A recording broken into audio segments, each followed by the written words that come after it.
Hi, Next to Change. Vivian here. I'm going to talk about 10 characteristics that reveal immaturity.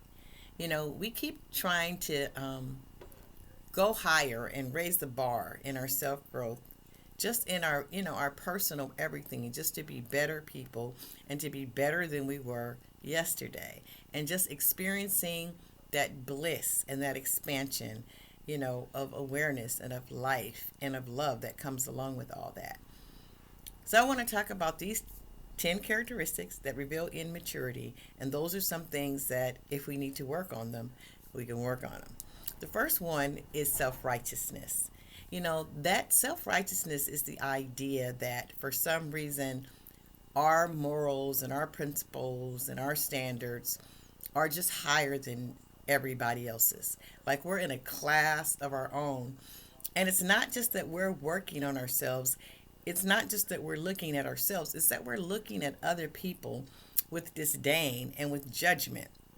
So when we see them, that self righteousness comes out in, a pious way that, oh, I don't hang around, with those people.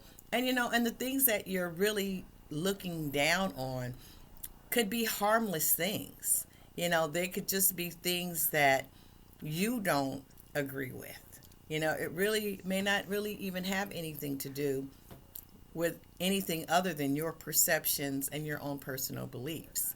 So it may not be anything that is objectively, wrong per se.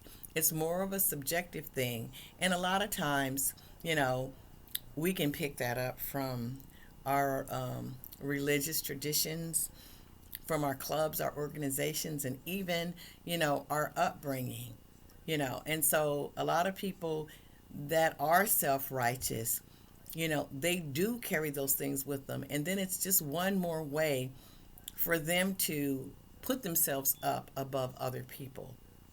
Have to, look at that and monitor ourselves when we make judgments and to ask ourselves, are we being self righteous?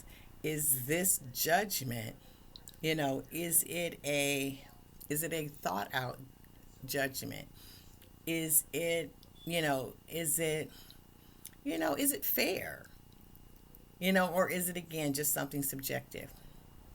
The second thing is an inability to walk in another's shoes, and that shows really immaturity because it shows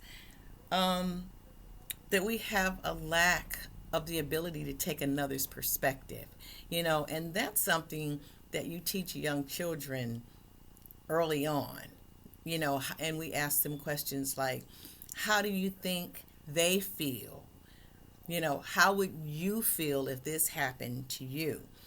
And I think that, if you look at it too, self-righteousness and the inability to walk in another's shoes, it kind of overlaps because it really, both of those are really stemmed in ignorance of what is really going on.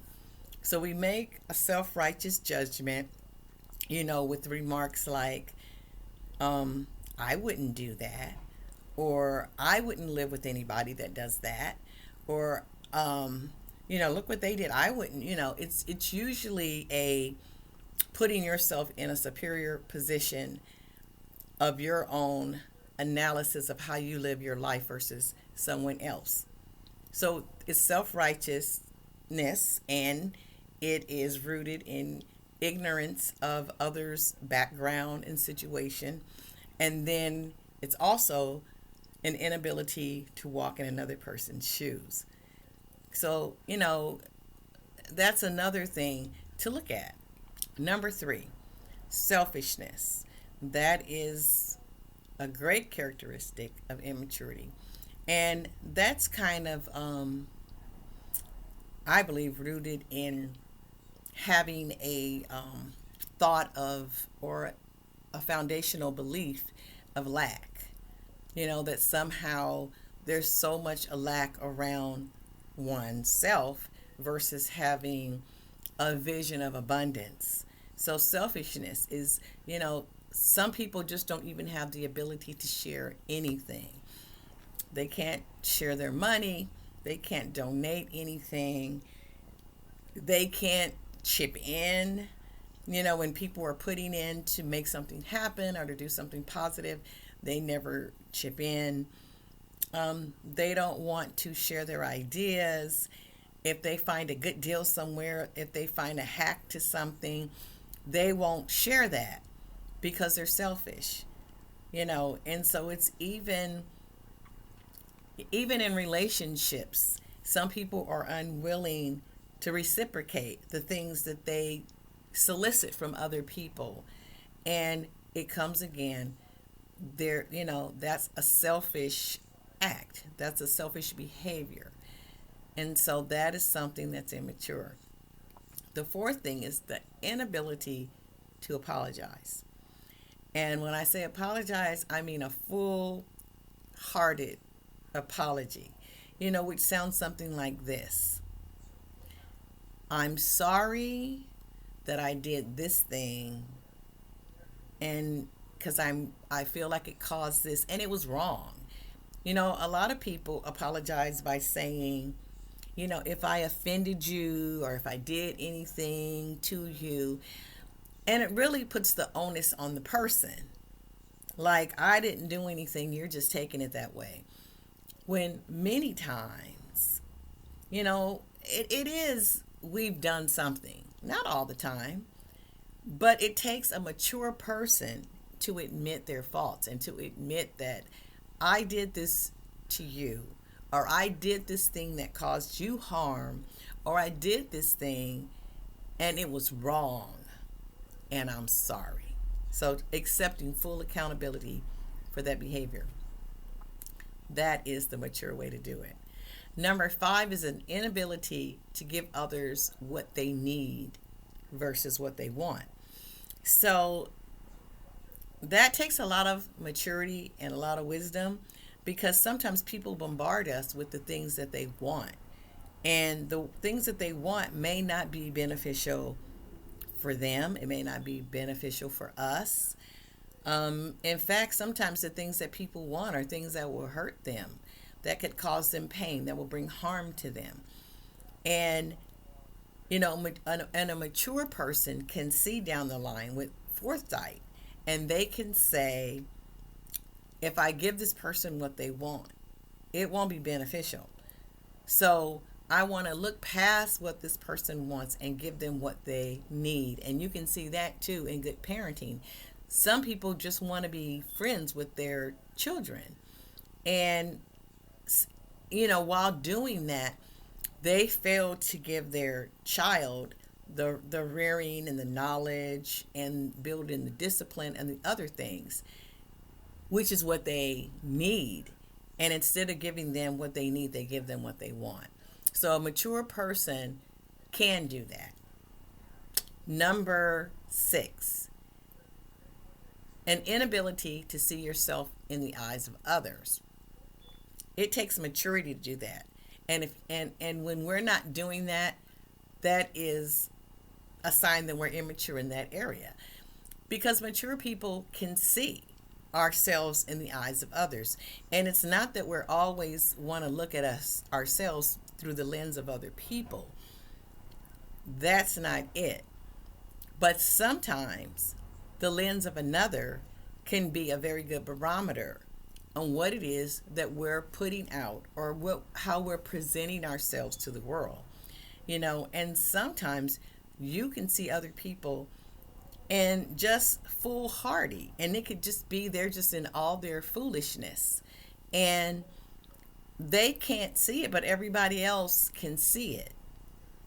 And so it's immature. It puts them in a disadvantaged state as presenting themselves to the world.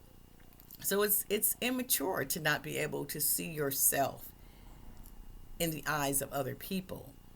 And mature people can see themselves in the eyes of other people, and they ask themselves, wow, does this look foolish, or what does this look like? That's why Some people, you know that there are different ways to carry yourself in different environments. There's a way to be in the library versus there is a way to be in a bar or at a concert. There's a way to be in a church versus a way to be in a casino. I mean, it's just those different types of standards. It's like reading the room, and that's part of being able to see yourself in the eyes of another. So you can see when you're in line or out of line with the situation. Number 7, an immature characteristic is the inability to delay gratification. So, you know, that's a big thing because people who are mature, they can see um, the other side, of whatever it is that they want. They can plan and they can see the other side of their goal being met.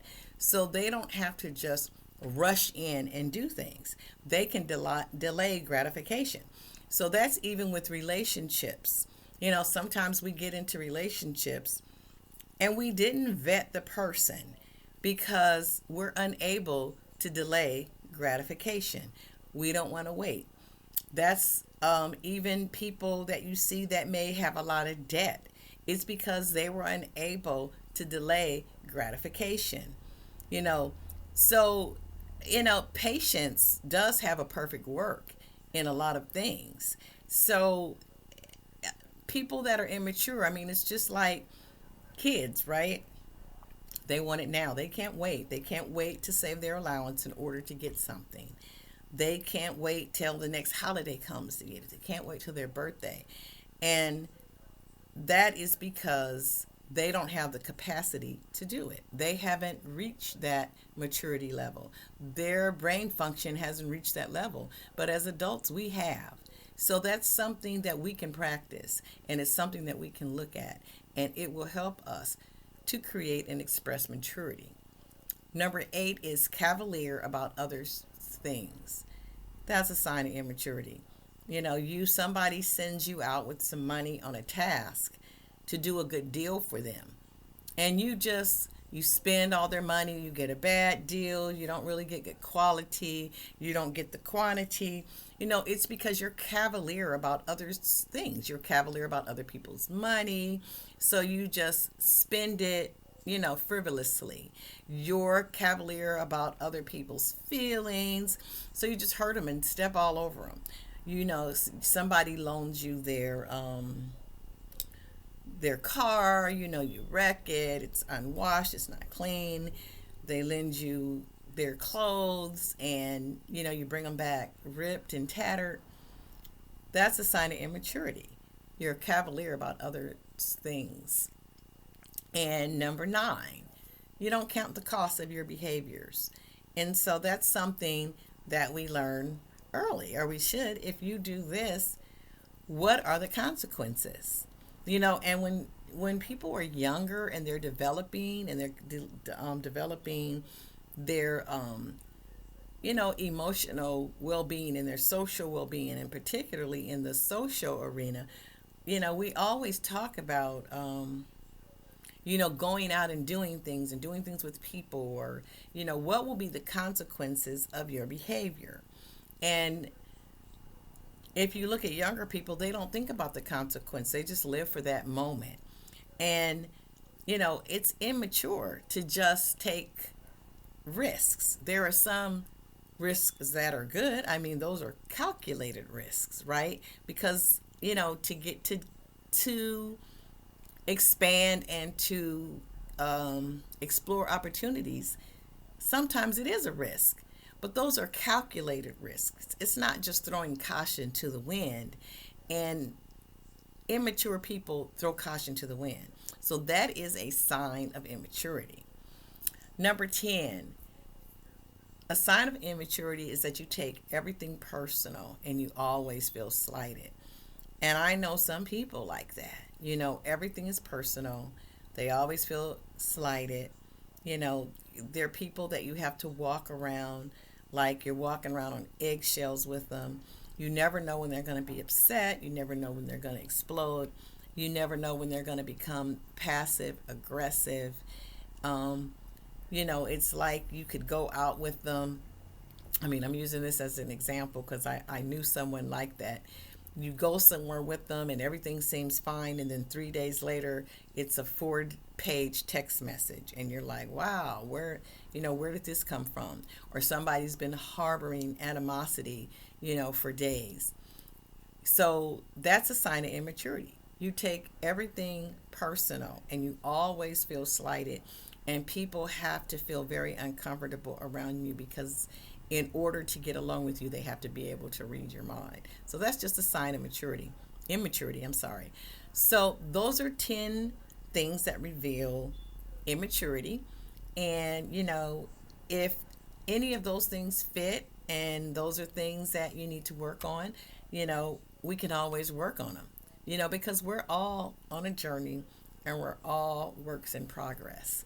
So, this is Vivian again saying, you be the next to change. Have a great one.